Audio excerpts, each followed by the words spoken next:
Thank you.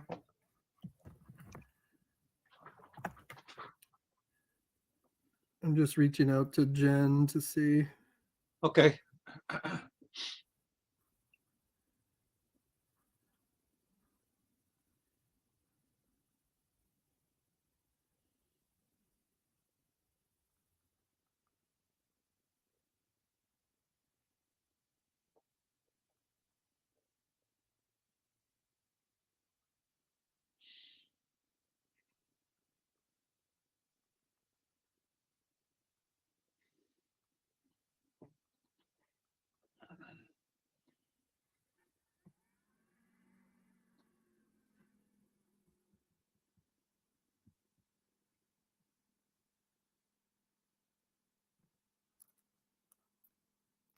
I know I had to download some things for the go-to meeting, so I don't know if that might take a minute, but I did just send her a text.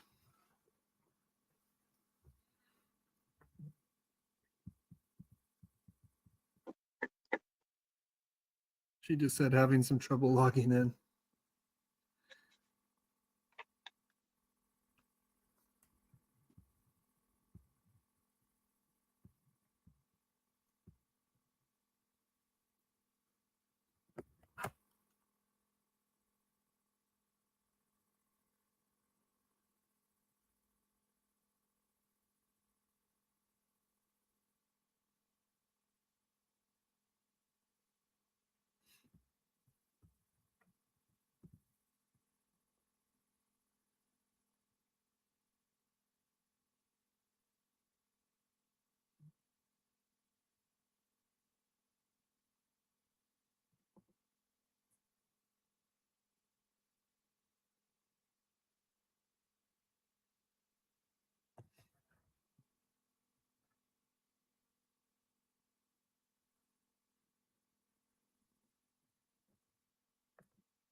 She's trying. I just told her she could call in too if that was easier. So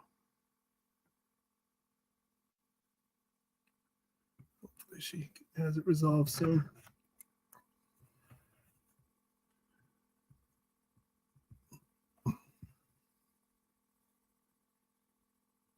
Here she is.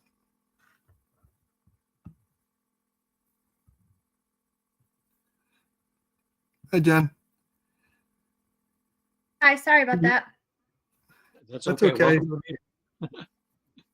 And Stephanie called us to order, and John called FinCom to order. So happy to kind of try to get started if that's how people, I don't know if FinCom has anything specific, but I can kind of talk through a little bit about the process, where we're at, some of the work that we've been doing, if that might be helpful. Yeah, and an overview of what the budget looks like. Sure. So, yeah, so an overview of the budget. Obviously, I think we're feeling, as I think Chris and other municipalities are as well, with the budget coming out a little bit later. I think we had a little bit of time in between when we first submitted our initial budget to Chris in late December, and then we're really waiting on that number. We worked through some of the projections that DESI offered. Unfortunately, they didn't prove to be as accurate as we had hoped. But, basically, we're for the Granby Public Schools in FY24, based on the funding formula through the state, we received, and they've called it minimum aid through the Student Opportunity Act, that in the governor's preliminary budget is essentially the equivalent to $30 a student, which we received approximately $20,000 and then required local, based on their formula, increased by about 200,000. I think Granby is not alone, but Granby is one of 119 districts that is not really benefiting from the Student Opportunity Act and the formula in which it was built, at least not yet. And I think Granby will, but we're not getting any of that foundation budget aid that some other more urban districts are right now. And it's tough to predict when we will. I would, based on some preliminary calculations, it's possible next year.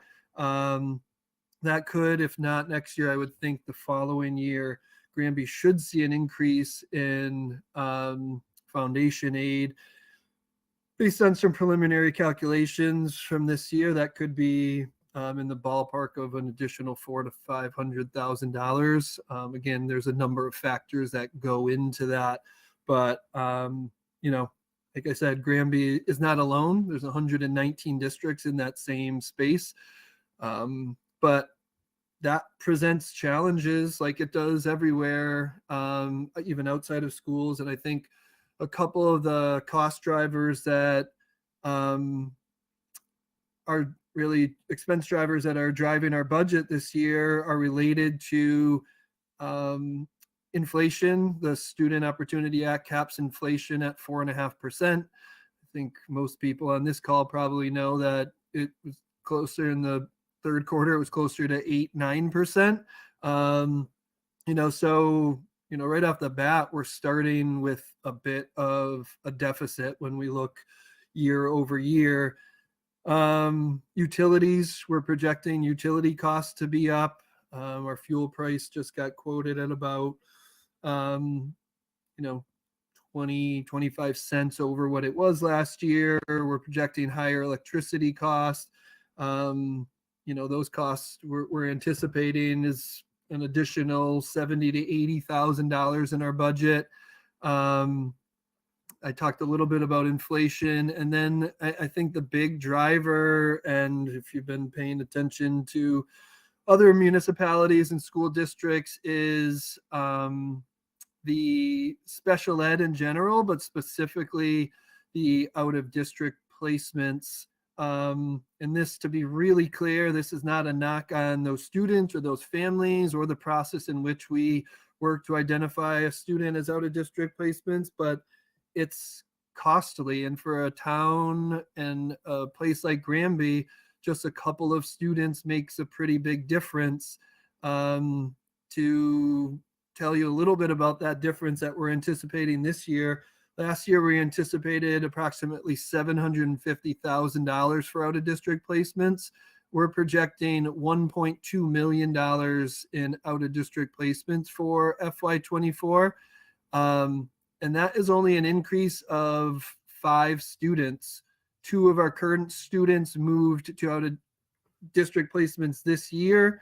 One current student is awaiting an out-of-district placement, and we had 2 people move into town who are currently in out-of-district placement. So again, really not a whole lot that we can do when it comes to especially those students who are moving in, other than explore opportunities to bring them back in, which we're looking at right now. But I think, we're trying to be as fiscally responsible as we can by, anticipating those as out-of-district placements in the FY24 budget.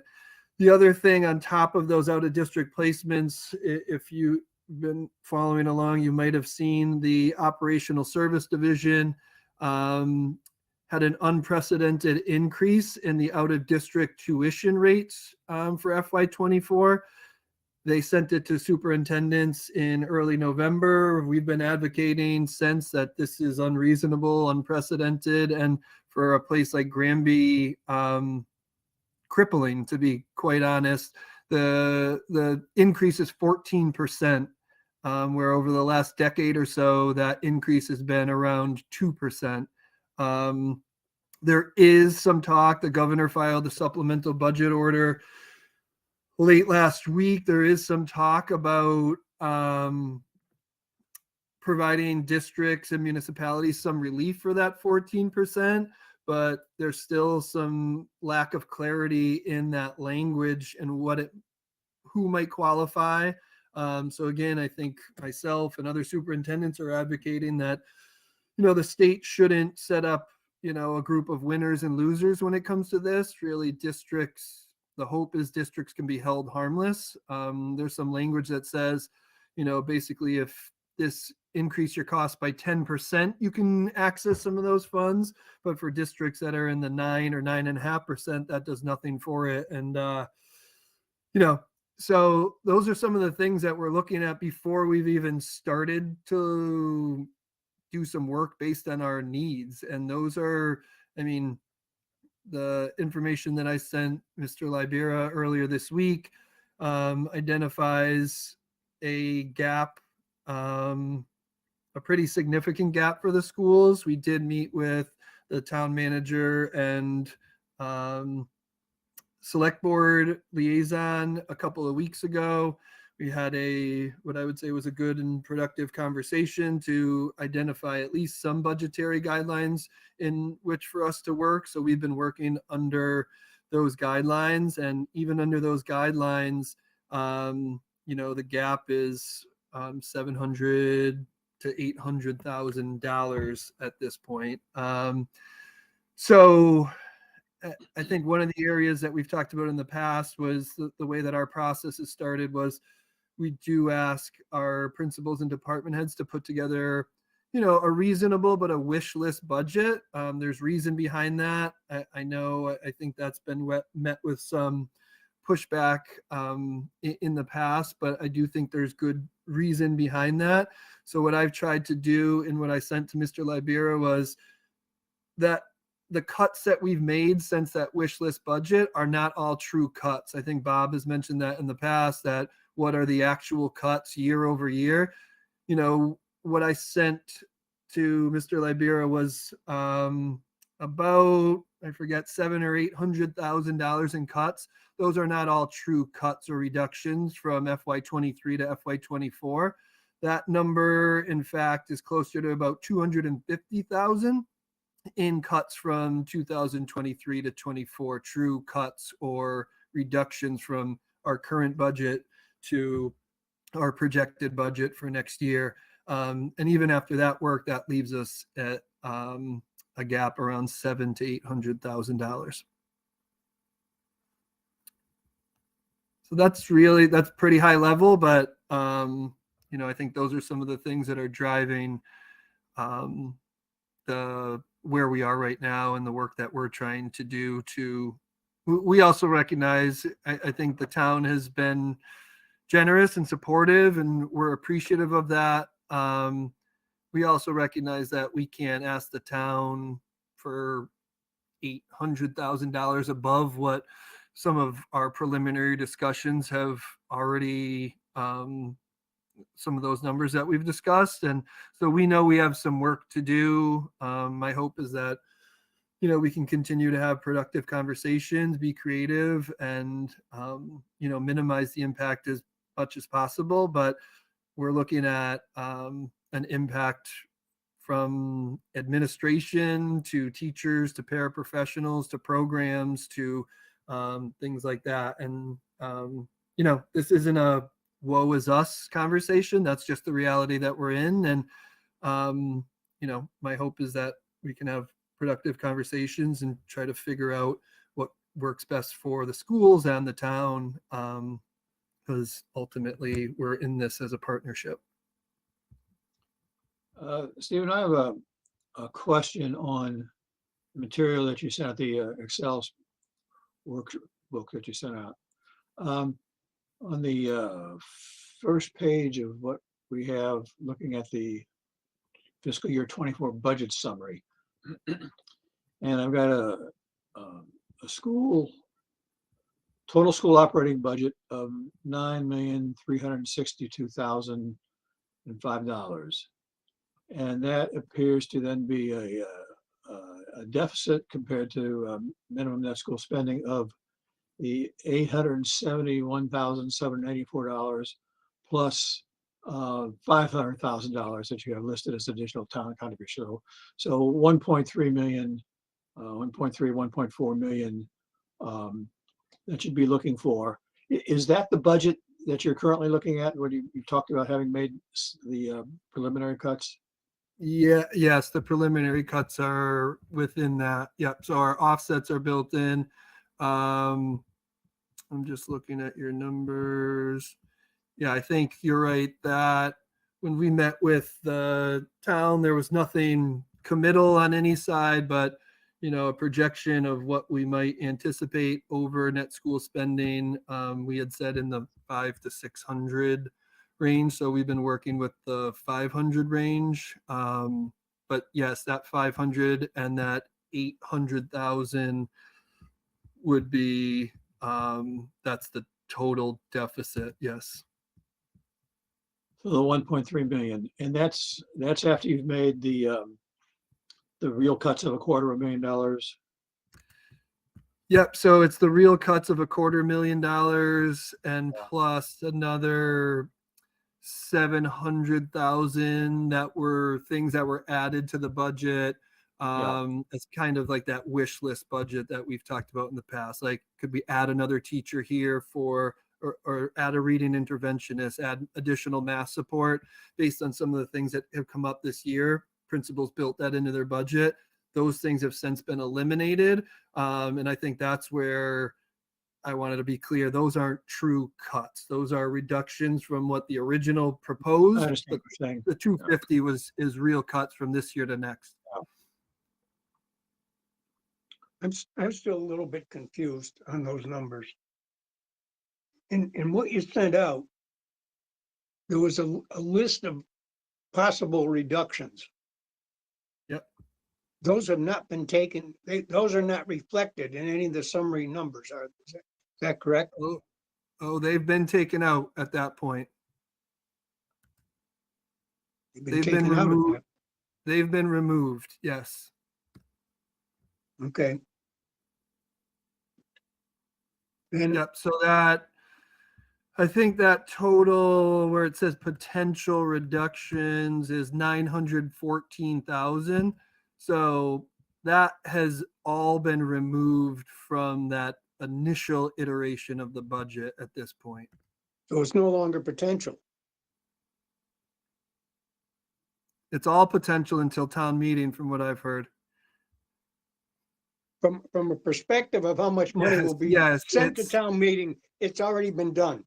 It's already been done. That's already Okay. taken out. So the label is incorrect because those are taken out of the current budget and still leaves that 871,784. Yes.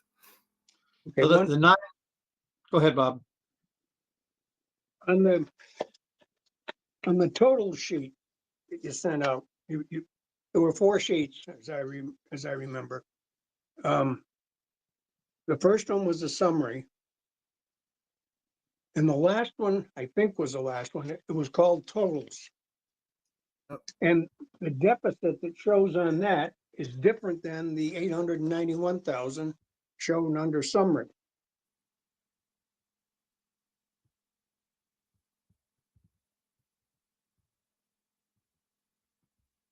Yeah, that's just that's just our own internal process, the iterations that we've gone through, the totals. That's the true summary page is the summary page. That's just the internal work that we've been doing. It doesn't make any sense to me. I mean, I can't argue with you because I wasn't doing it, obviously, but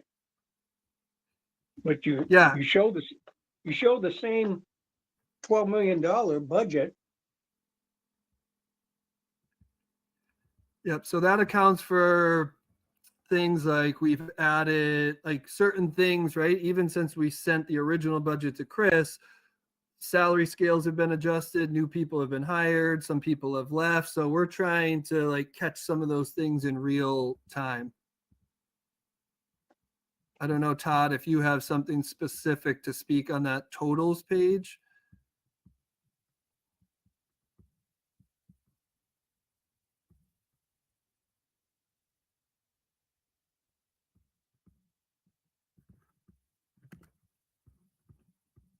Looks like he's frozen.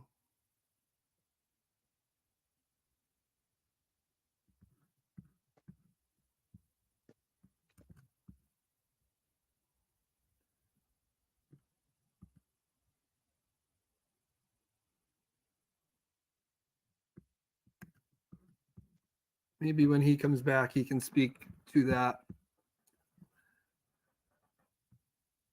That's not a page that I have worked much with, but I know he's tried to keep track from the different iterations that we've worked through.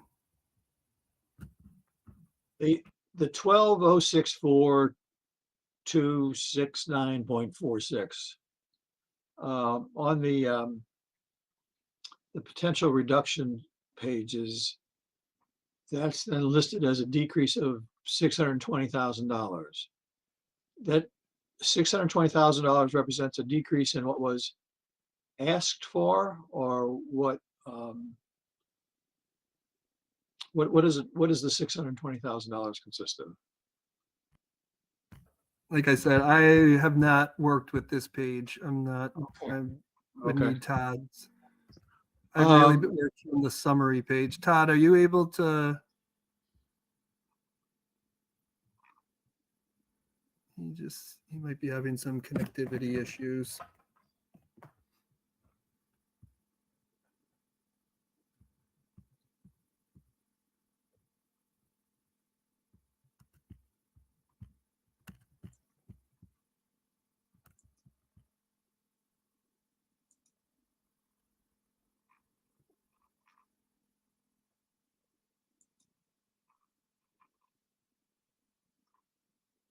Let me ask the $914,877. That is that's a reduction from what was requested in the budget. Is that correct? Yep. And it consists of about what would you say, about $650,000 of cuts that were basically increases in budget, and about 250,000 of cuts that are real cuts from last year. Correct. Okay.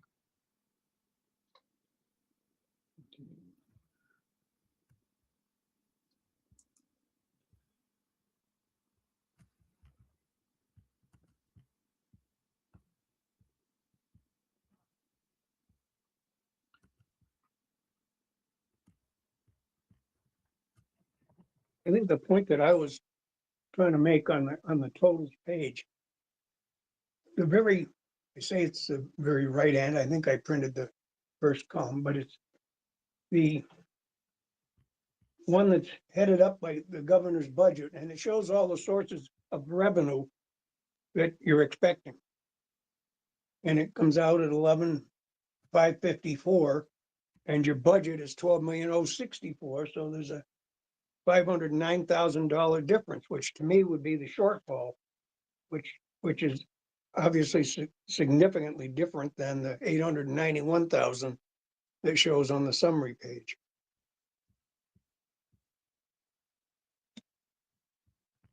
I'm trying to look at it quickly now.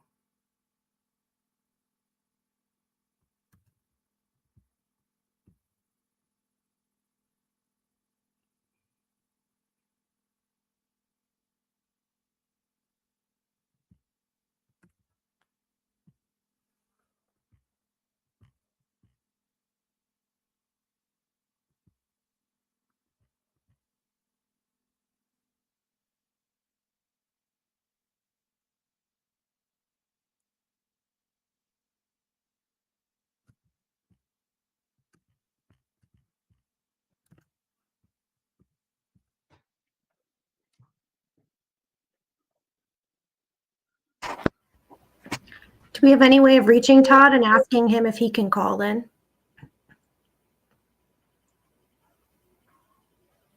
And I noticed that it looks like Adam might be on as well. I don't know if he can speak to any of it. I don't think Adam would be able to. I'm just trying to see. 1264.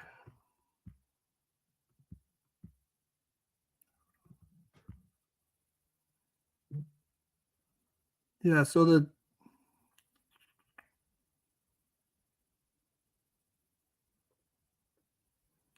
12,064 is the total of all the departments still. And that number is on line 13 on the summary page.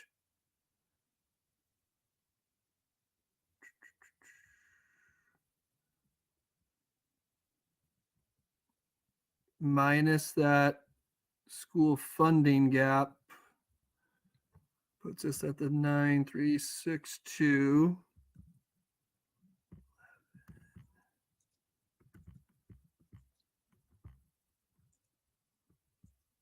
Yeah, and again, on the summary page, all those same numbers are built into the summary page. Required chapter 70, the title 1, 2A, IDEA. And then there's some additional offsets that are built. Those are built into the offsets.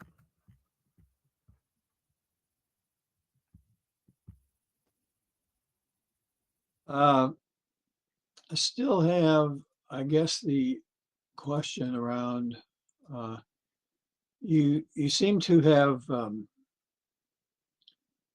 included $500,000 of additional town contribution. That's above, that's extra above and beyond minimum, Correct. right? Correct. And yet you seem to have included it into the amount that you're expecting to get, but that's not a guaranteed amount. That has nothing to do with the net school spending.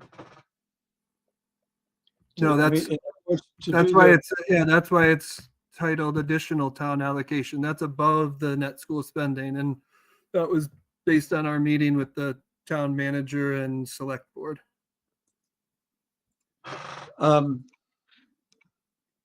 The amount that you're really, to do this budget, what you're asking for the town to do is to vote net school spending plus an additional $1.372 million. No, that's not necessarily what. If this is the budget that we were to put forth, yes, that would be the ask. But we recognize that is not likely. This is where we are based on the numbers that we have. Is it likely that the budget will be reduced or increased? I would expect reduced, but now, like I said, those 200, we've worked through some additional cuts as well, but obviously every cut at this point is not every cut. I think the next round of cuts that we've looked at, you're getting into now everything are true cuts from FY23 and FY24, some of which would make sense to absorb. A student goes out of district, we might need to reduce a paraprofessional, or a program has fewer students projected for next year, so we can reduce either a teaching staff or a paraprofessional. So we're looking at all of those things right now to see what's the work that we can do to get closer to that number, whatever that number may be. Let me ask the question from a different point of view.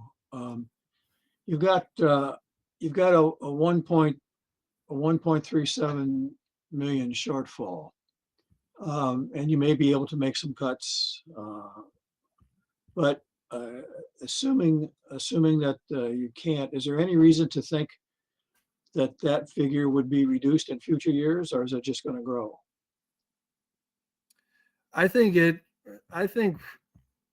don't think the number from our perspective necessarily gets reduced by much. It depends, right? I think, as I said before, 14% increase to out of district placements plus a few more students in out of district placements. That's a $500,000 change just from last year to this year. Two of those students moved into town they have never even stepped foot in our schools, but the town is responsible for them. So it's difficult to predict because there's so many variables. I would hope it would go down. What I do expect is that I don't think this is a town of Granby Public Schools issue. Like, the state funding formula just is not working for districts like Granby right now. And, until we start getting some of that Student Opportunity Act money, then I think that's where the difference comes for the town, that some additional support. I think the state has set it up where this is all left up to local municipalities, and in a place like Granby, one or two students can make all the difference. And I think one of the other things that I haven't mentioned is out of district placement plus charter school students out of district. We're projecting $1.6 million for out of district placements and charter school out. That's about 15% of our budget for less than 40 kids. And that has nothing to do with the budget that I've created, or those are all numbers that just feed into the formula. I understand. Here's the issue. Granby collects property taxes in the neighborhood of $14 million a year. That can grow by at most 2.5%, which is about $350,000. Then could be some new construction, people moving into town with children who need to go to out of district placements. But as you said earlier, we're in an environment right now of 8-9% inflation. It hasn't hit the budgets yet entirely, but it's going to. And a 10% increase in our current $24 million budget is $2.4 million. And we have an expectation of being able to increase property taxes by about maybe $450,000. Where's the $2 million going to come from? If the school feels that this is the only way that they can operate, where is the money going to come from? Now, obviously, you could perhaps assume that other departments would be cut, but I think we'll find that about the only thing that can be cut, which I'm not recommending to anybody, is the police department. Because anything else that we cut is going to run into a couple of problems. We're operating on such a low budget right now that if you cut out some of the departments, you would not be able to cut out the work. The work would still have to be done, which means you'd have to hire somebody who's not currently a full-time employee to do the work, which is going to be more expensive. If you cut the fire department, the town is left without a fire department. The property taxes, the insurance taxes on properties are going to skyrocket without a fire department in town. Police department, anyone is welcome to think about the possibilities of cutting the police department, but that's the only other big budget in town. And you can't get $2 million from there. That would just leave us with a police chief and nothing else practically. So add to that the experiences. I assume that the school committee knows of the problem with the amount voted for at town meeting last year for renovations to the school. There were 2 major renovation projects that were voted at town meeting. However, as we got into this fiscal year, those were looked at more carefully, and it was discovered that if both of those projects were done, they would trigger the clause that would require the entire high school to be brought up to current code. So the projects were not able to be both approved. One was approved, one was not approved, because cannot do that without incurring millions and millions and millions of dollars of extra cost. So we've got a real problem in Granby. We've got a real problem. And I don't know what the solution is. I know what the solution is not, and it's not for everybody to be able to spend however much they want to spend. I think that, and because I do not believe, and I don't think anybody in the finance committee believes, that the town is going to be willing to raise property taxes through an override of 10 or 12%. I think that's just beyond the pale.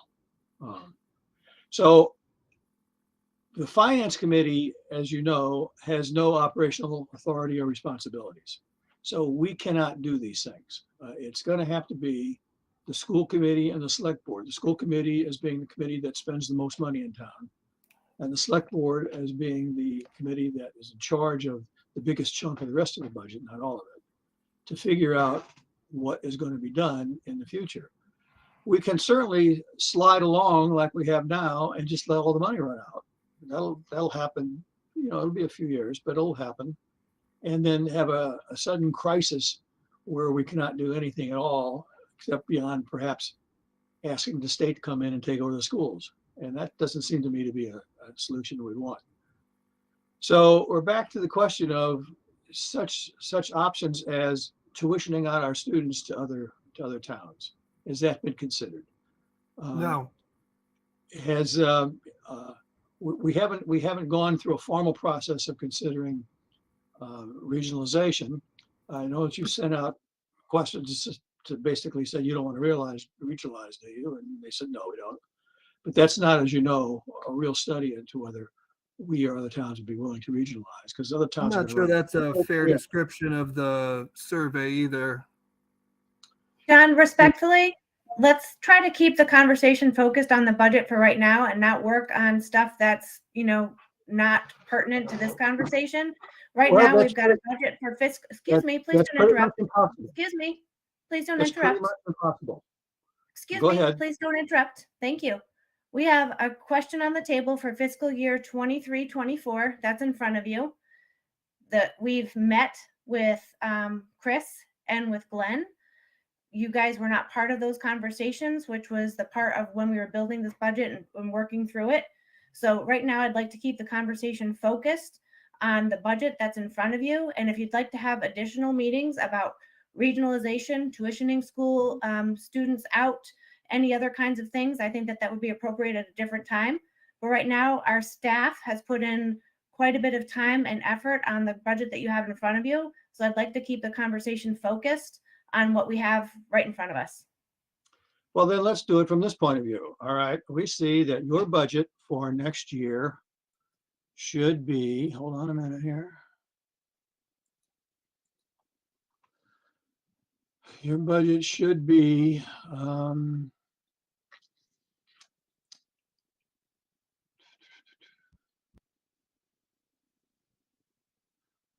looks like $11,564,000.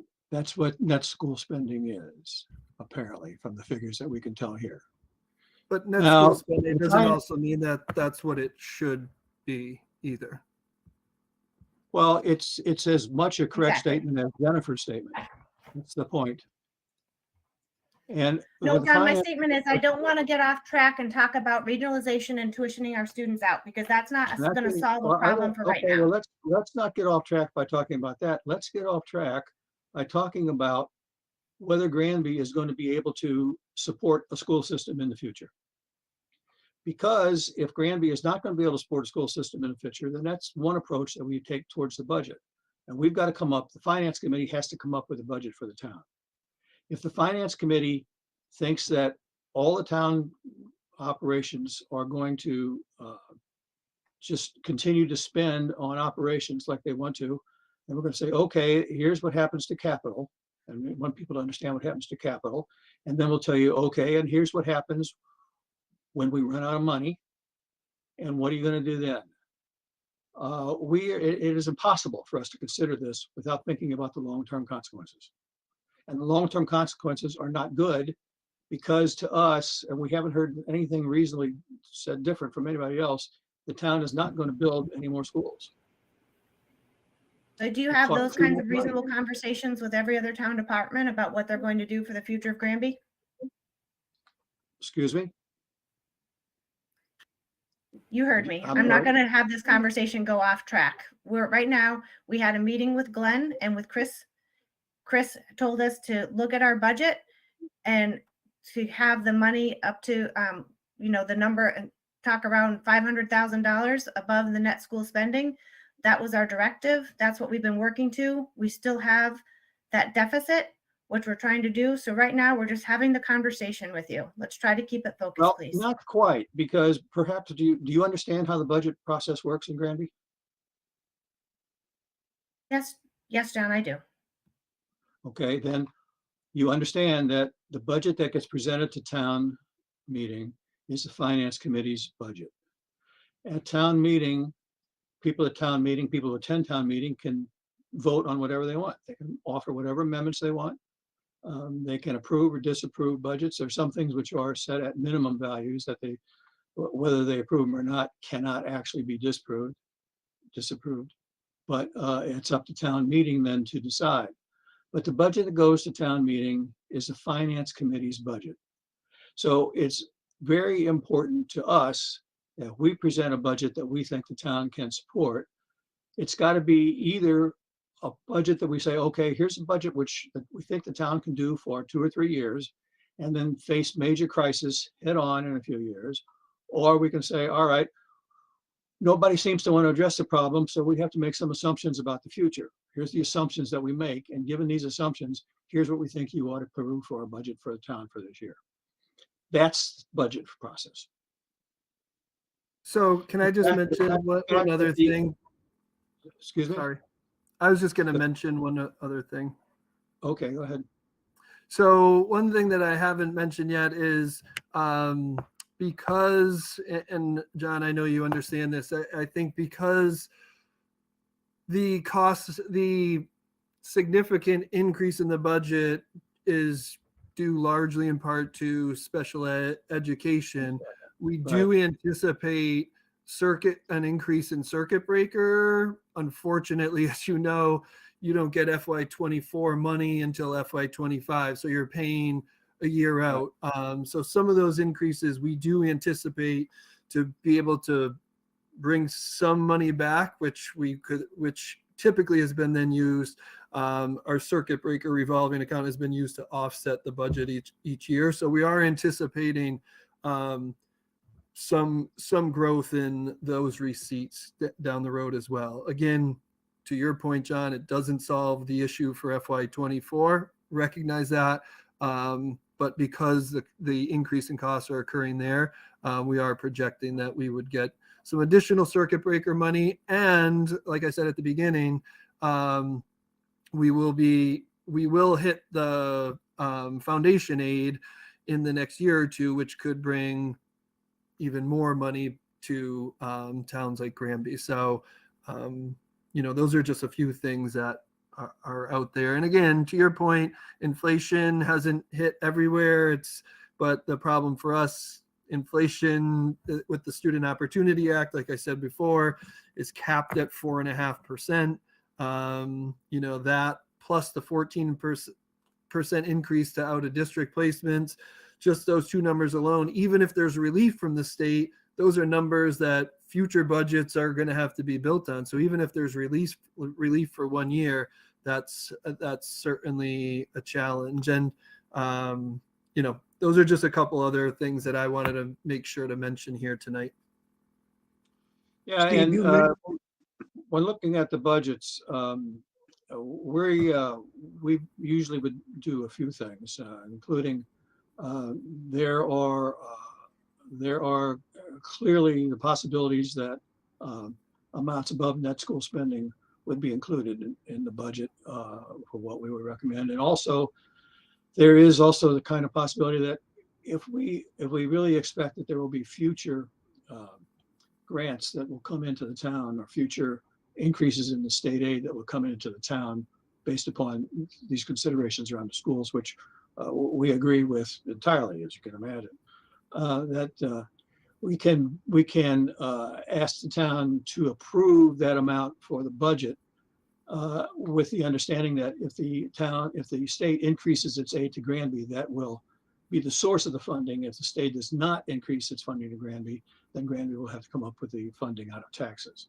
So what it does, though, is it gives you the possibility of going into the school year, not having to make cuts because the money isn't absolutely there yet. It gives you the understanding that you can go in with a certain amount of budget that the town would either make up the deficit or count on the state making up the deficit. But it wouldn't be, Understood. yeah. I mean, Appreciate that clarification. And I also think too, I want to be clear that my intention and the school committee's intention was not to come here tonight asking for $1.3 million over net school spending. Like, I would just wanted to say that's where we are based on the information we have. Right. And our budget, like many budgets, is built on projections, and things are changing, and we're trying to see where we might be able to recoup funds, what some of the additional cuts might look like. That's work that we're doing as well. So certainly not my intention or the school committee's intention to say, here's our budget, $1.3 million deficit, town of Granby, go pay for it. That was certainly not the intention here. And I know that I think you and Bob, you're just seeing it for the first time and asking questions. So I just want to make sure that was not what was intended. Steve, you mentioned circuit breaker. I can't find any reference in the material you sent out showing a credit for circuit breaker money being used. It doesn't show on that total sheet, which showed the other additional revenue you're using.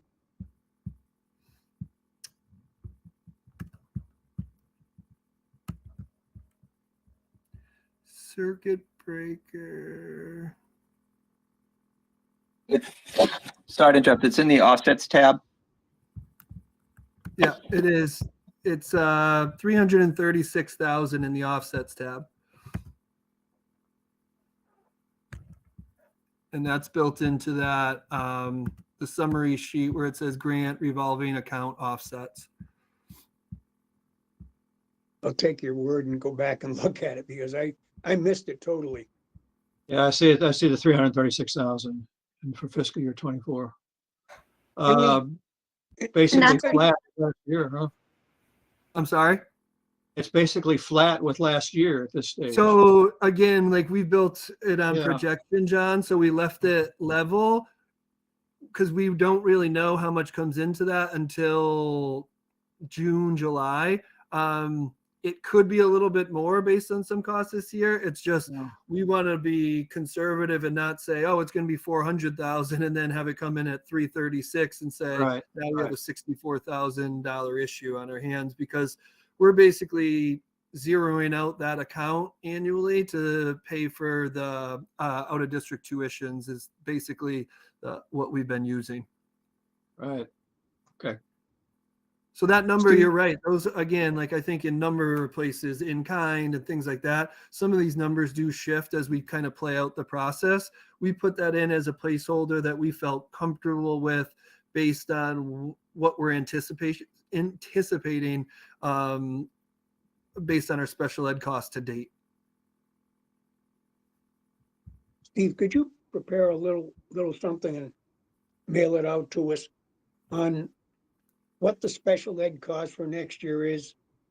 How much of it is the 14% increase in tuition, and how much is new students or new placements is maybe the proper term? Yep, I can certainly get you. I'll just get you some numbers, and if I'll send them out. And if there's more that you need or questions you have, I can get you more. Another question I have. What do you hear about the millionaire's tax?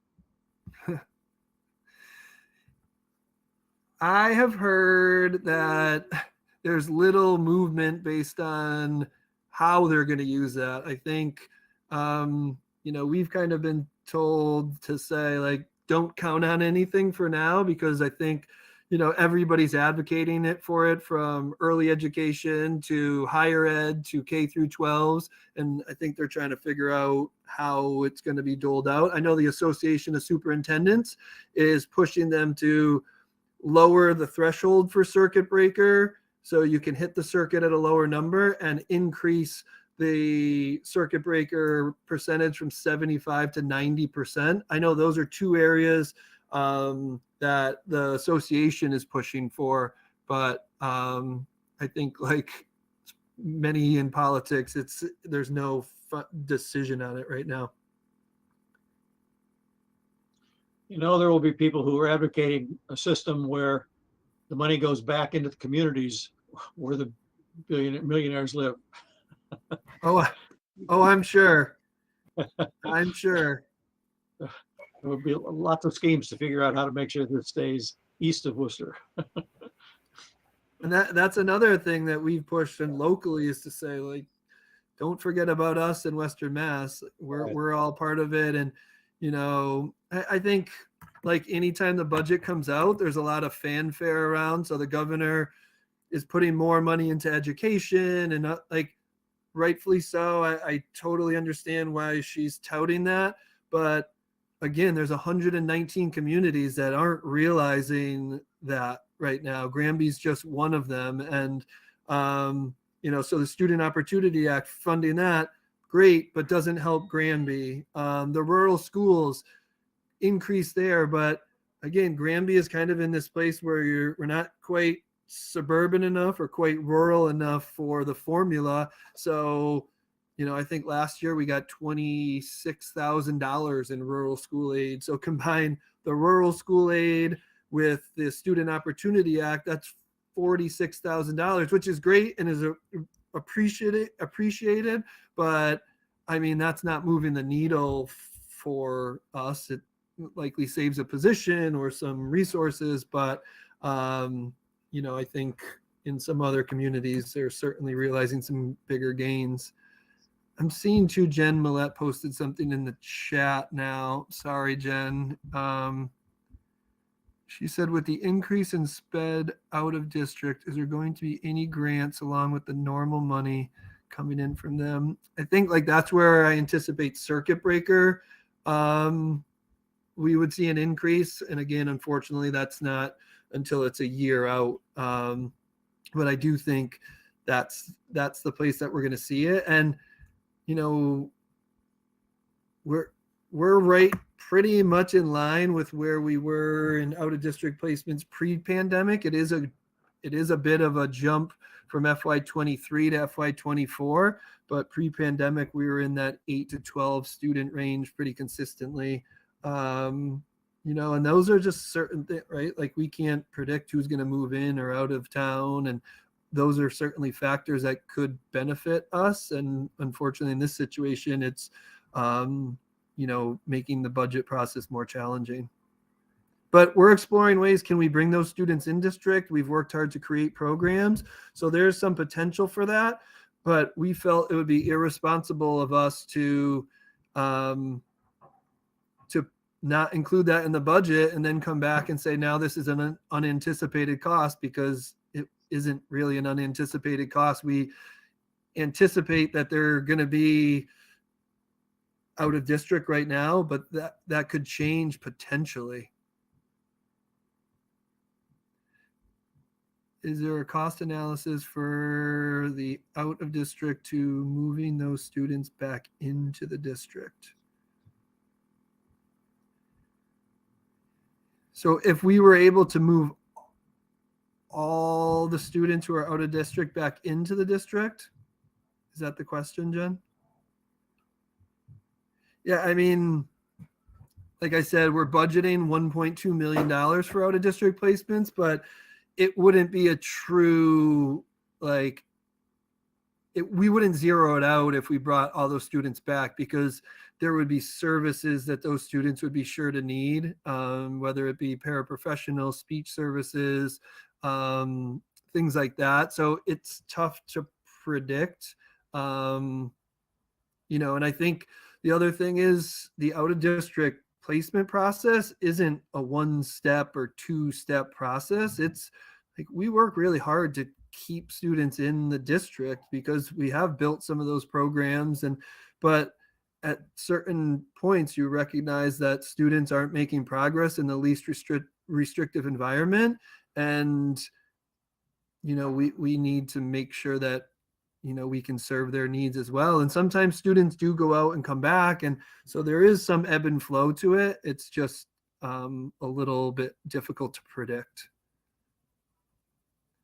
But I think you'll see, if looking at it, like really that is a huge chunk of this deficit that we're working on is, like unfortunately this was the case before we even sat down and started entering numbers, that you have these increases and plus the 14% on top of it. And I don't know if I mentioned this, but we anticipate the 14% being about $170,000 for that 10 students or so, 9 or 10 students.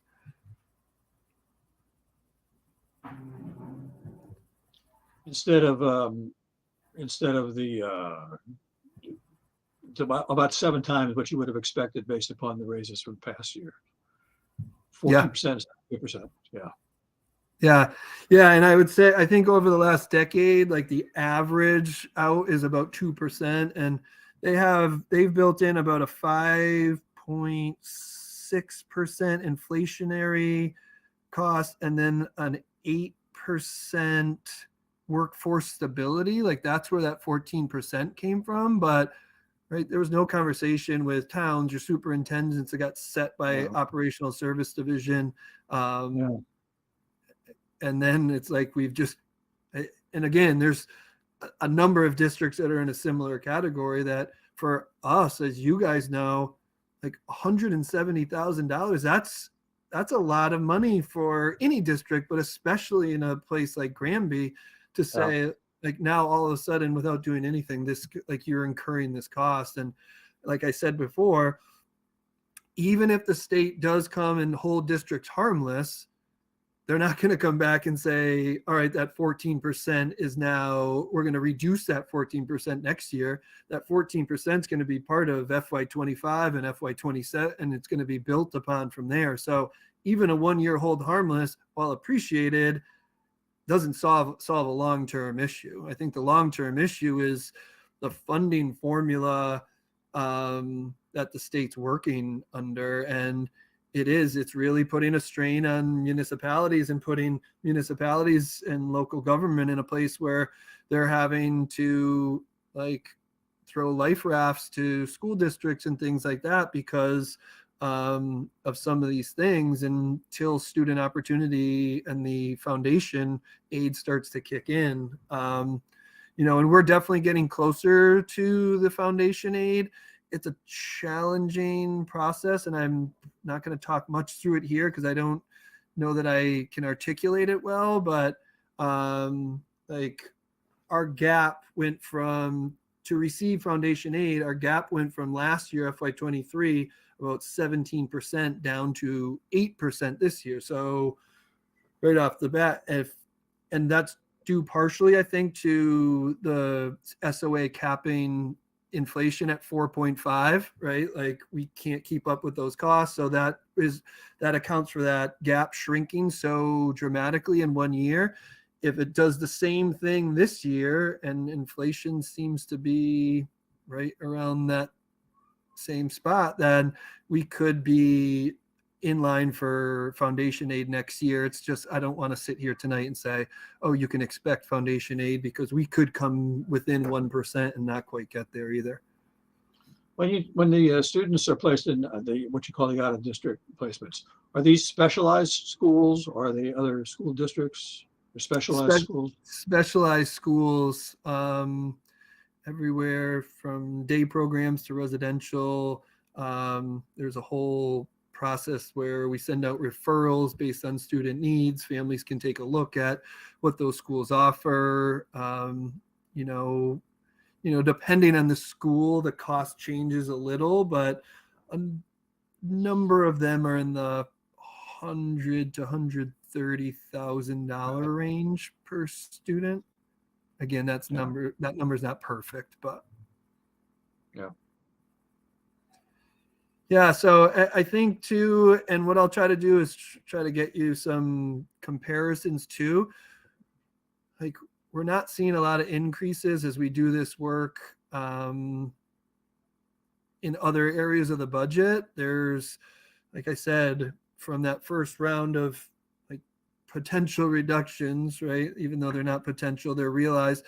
250,000 comes from things that were in the FY23 budget. Some of that, I will point out, could be a paraprofessional that a student's now out of district. So, right. So again, it's tough to always compare apples to apples, but we're working really hard to be thoughtful about that and to be as transparent as we can. And again, I don't think this is a Granby Public Schools versus Town of Granby. I appreciate the support that the town has provided to the schools last year and my first year in this role, certainly. And, I understand what you're saying, John, before. Like, I'm not advocating that we take away money from highway or police or school. That's not my intention. It's just to present the information and, see where we can go from here. And we're doing some of that hard work every day right now to see, what that looks like and the impact of those decisions. Okay, well, you'll get us more information about potential cuts in the sources of income as you become aware of them or develop them. Yep. And I'll get some of the special ed costs. I'll try to break those down and get them to you as well. Yeah. I think that's what Bob had requested. yeah, and What am- we're willing to work as much as we can with you, but it's a 1.3 is a lot of money. Certainly recognize that. And that's why I wanted to be clear. That was not the intention coming in here. And the school committee was not coming in and saying we need 1.3. We recognize where Granby is, and we recognize that we need to take a hard look here too. But some of those things combined with that, it's feeling like that fiscal cliff that we've talked about came a year or two earlier than we had anticipated. And so, but I do appreciate that, and we'll get you some more information. Bob, did you have a question? I'm sorry. Yeah, a couple of comments. One is, the finance committee really hasn't done much work on next year's budget. We haven't yet received anything from Chris. So we're sort of limited as to what we can do, but in looking at the numbers, the cherry sheet gave us $5,000 more revenue and $64,000 more charges. So we ended up $59,000 worse off than a year ago. And the minimum contribution from the town went up by a little over 200,000. So with less money to start with, the expense went up before we got around to saying yes or no on a $500,000 extra contribution or any other number. My other comment is a little more philosophical. We got a bunch of guys down in Boston that are sitting on a pile of money. It grows and grows and grows. They get mad when they have to return it to taxpayers, but they don't send it out to the cities and towns. They want to have a check, take it to some local organization, get their picture in the paper. So while billions of dollars are left over, not one penny goes to the cities and towns. They starve. And I think that it's ridiculous and unfair. Yeah. No, I hear you. I think too, even in the cherry sheet, if you look at the charter school, and I mentioned charter schools before, I think our charter school out costs went up $60,000 or $70,000, and the charter school reimbursement went up $2,000. So the net is like 68,000 the wrong way. Yeah. And I think like those are some of the concerns, right, for us that, we make deep cuts and things like that, and more students choose charter and things like that. And that has an impact too, right? Like, so there's just so many variables to it. And I know you guys recognize that. And some of those things are just unpredictable. But certainly things that we're trying to be as proactive as we can to identify and work through. Okay, does anybody have anything else? If not, then I'll take a motion to call the finance committee meeting to an end today. So moved. So moved. Jen seconds it. All in favor? Aye. Right. Okay, so the finance committee meeting is now ended. Assume if you want to continue with the school committee meeting, assume you can continue to use the software. We Thank have you. I our, think we have a secondary Google Meet set up. So I'll read our executive session. Jen, just one um, second before John and Bob sign off, just so you're aware, we're working we have a public forum next week, our public hearing the following week, and school committee, we're hoping is able to vote on a budget the following week. So we're meeting our timelines as well. So I know there's a lot going on. And like I said before, it feels like a crunch with the budget coming out 6 weeks later than it usually did. So we'll try to turn around this information back to you as soon as I can. Okay, thank you very much. Thank you. Good night. Sorry, Jen. Right. So the school committee will now vote to enter into executive session under Massachusetts General Law, Chapter 30A, Section 21, Part A3, to discuss strategy with regard to collective bargaining, as doing so in an open session may have a detrimental effect on the bargaining position of the committee. The committee will not return to open session. Can you do